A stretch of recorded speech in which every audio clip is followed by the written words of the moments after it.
বলো বন্ধুরা, আজকে আর একটা ভিডিও নিয়ে চলে আসলাম। আজকে আবার ফিল্টার হচ্ছে আর আমাদের পাইপলাইন কমপ্লিট হয়ে গেছে।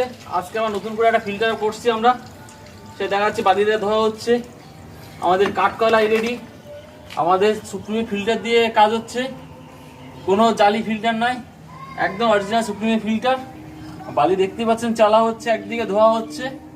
আর এইটাই ফিল্টার হবে এই ট্যাঙ্কিতে, এইটা এই কপার ট্যাঙ্কিতে এসে এইভাবে জলটা, পরিষ্কার জলটা আসবে।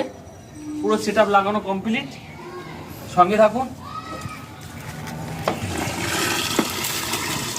বালি 3 বার করে ধুয়ে নিতে হবে। 2 বারও নোংরা যায় না, 3 বার করে ধুতে হবে। এটা হচ্ছে ফিল্টার।